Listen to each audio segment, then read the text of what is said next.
Okay, so today we're we're going deep on the current situation in Serbia based on a bunch of reports and analyses that you sent over. Right. Yeah, you wanted to like get a handle on, these massive protests and Yeah. kind of these big political shifts that seem to be happening over there. Yeah, it seems like a pretty crucial moment. Yeah, for sure. So this will be like your personalized briefing Yeah, to kind of catch you up on what's going on, totally. what's driving this unrest, and like what might happen next. Yeah, and to really like grasp how serious things are, Yeah. we really should start with the prime minister's resignation and all of the public outcry that came before it. Okay, so what was the initial like spark, I guess, that set off this whole protest movement? Yeah, it seems like the immediate trigger was this awful railway station canopy collapse. Oh, right. Back in November, Yeah. 15 people died. Yeah.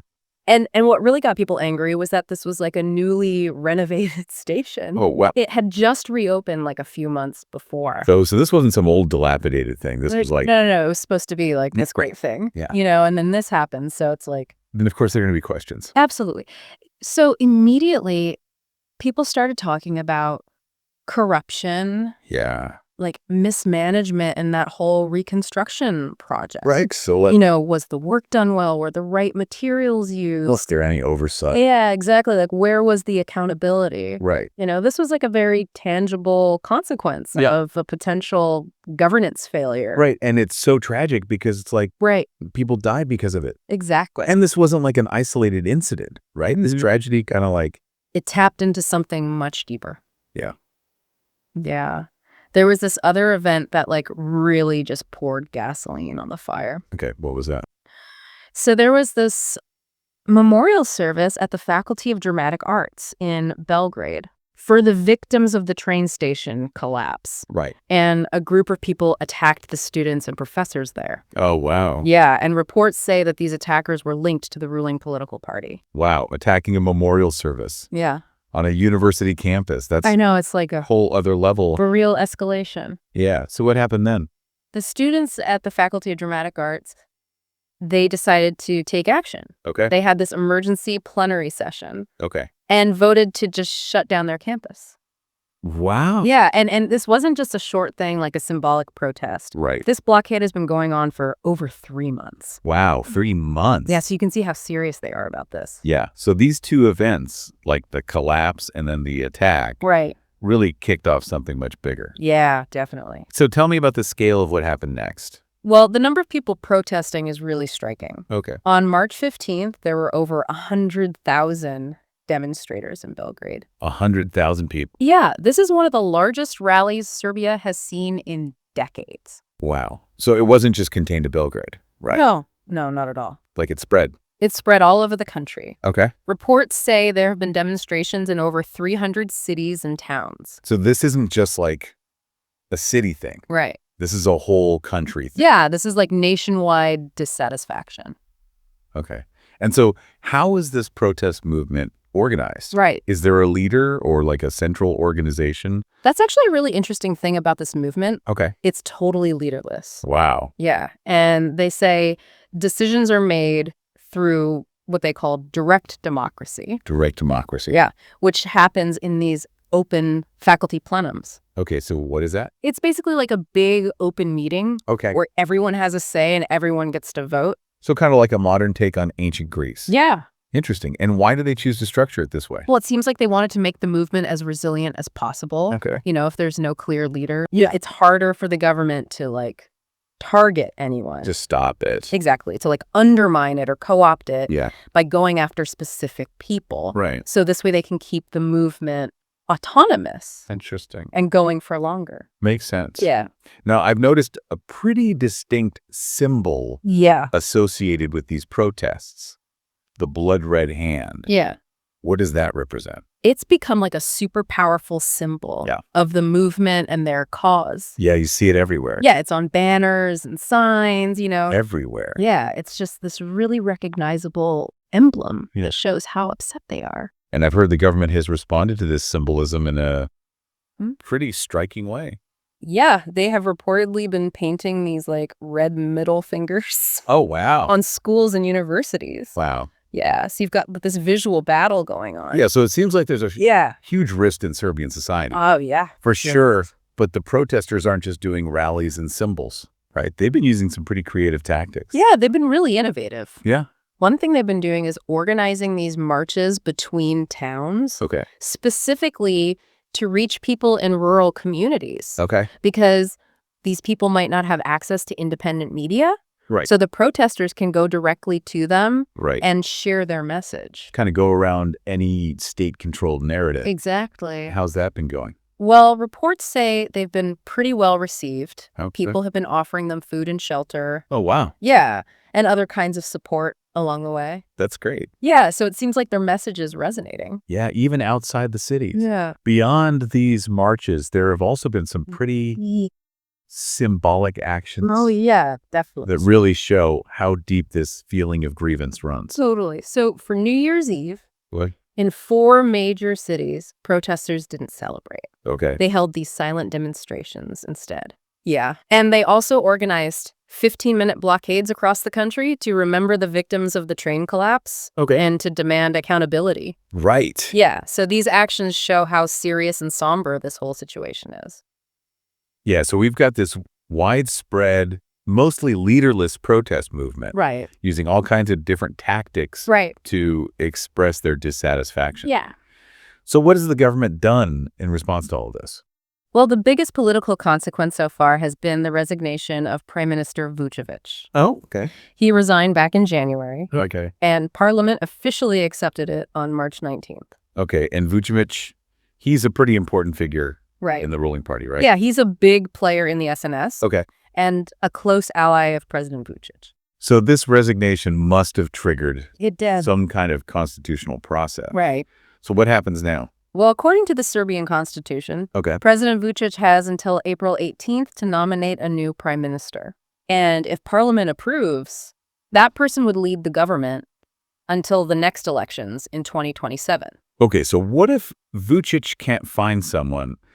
Parliament will approve by April 18th. Then snap elections have to happen. Oh, wow. Yeah, the Constitution says they have to be held within 45 to 60 days. Wow. So Serbia's political landscape could change pretty drastically, Yeah, absolutely. either through a new prime minister or through these snap elections. Yeah. But I've heard that the parliamentary session Oh, yeah. where they accepted his resignation wasn't exactly smooth sailing. It was reportedly pretty chaotic. Oh, really? Yeah, opposition members were protesting.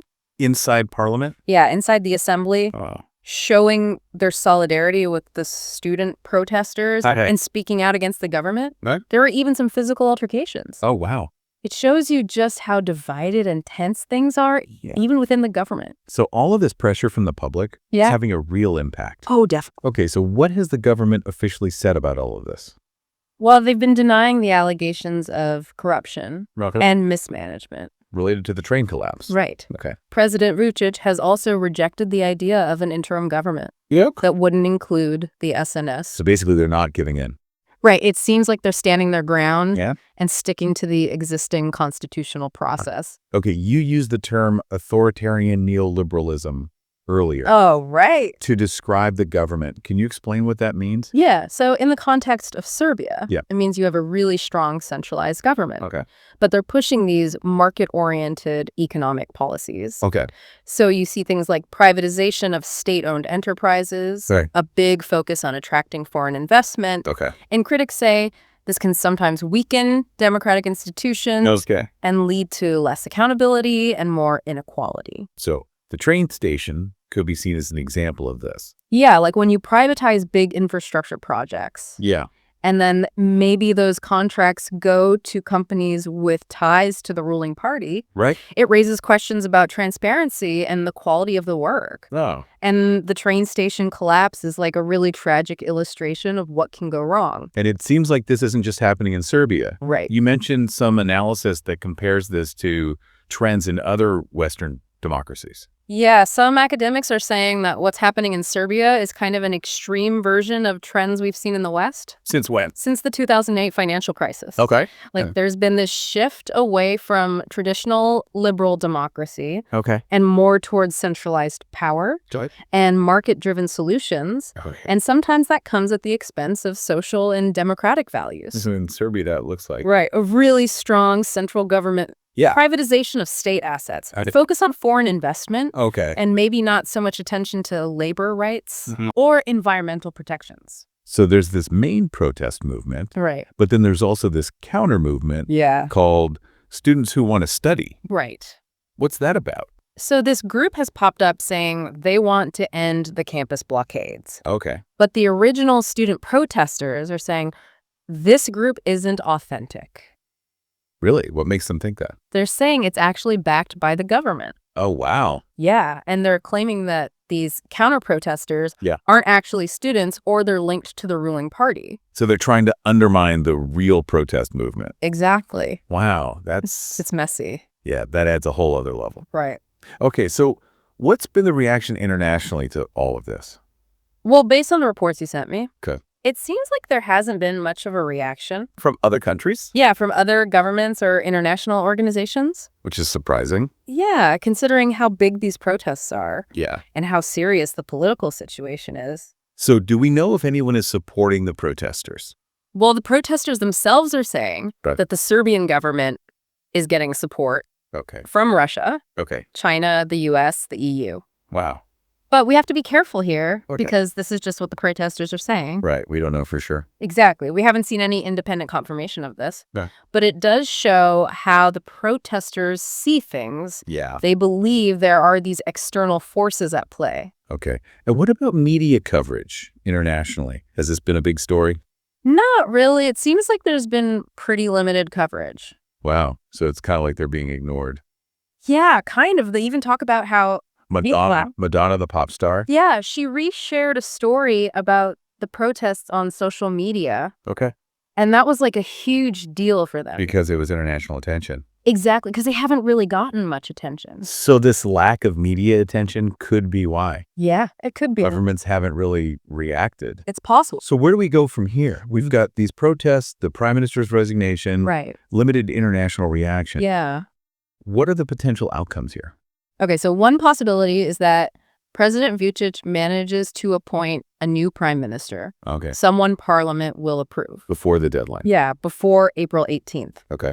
And if that happens, the government basically stays the same Okay. until the next elections in 2027. So that's like the status quo option. Yeah, but even then, they'd still be under a lot of pressure. From the public. Yeah, to address these grievances. Okay, so that's one possibility. What else could happen? Well, if Vučić can't find someone Parliament will approve, Yeah.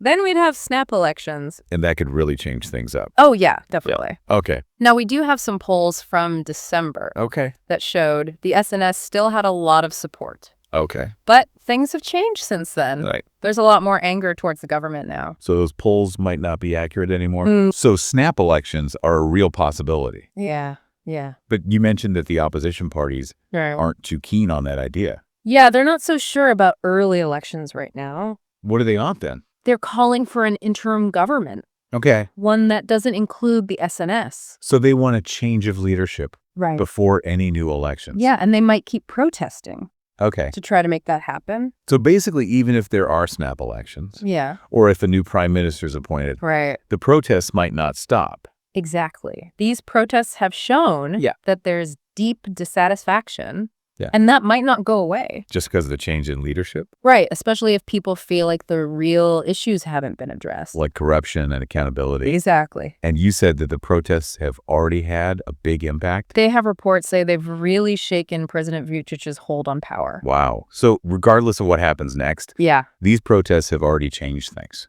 Seems like it. What about the international community? Right. They haven't done much yet, Yeah. but they could still play a role. Oh, definitely, depending on what they decide to do. Yeah. Whether it's diplomacy or public statements Yeah. or something else, they could influence what happens in Serbia. So to sum up our deep dive, Yeah. Serbia is in a pretty big political crisis, It is. driven by public anger over that tragic train station collapse, Right.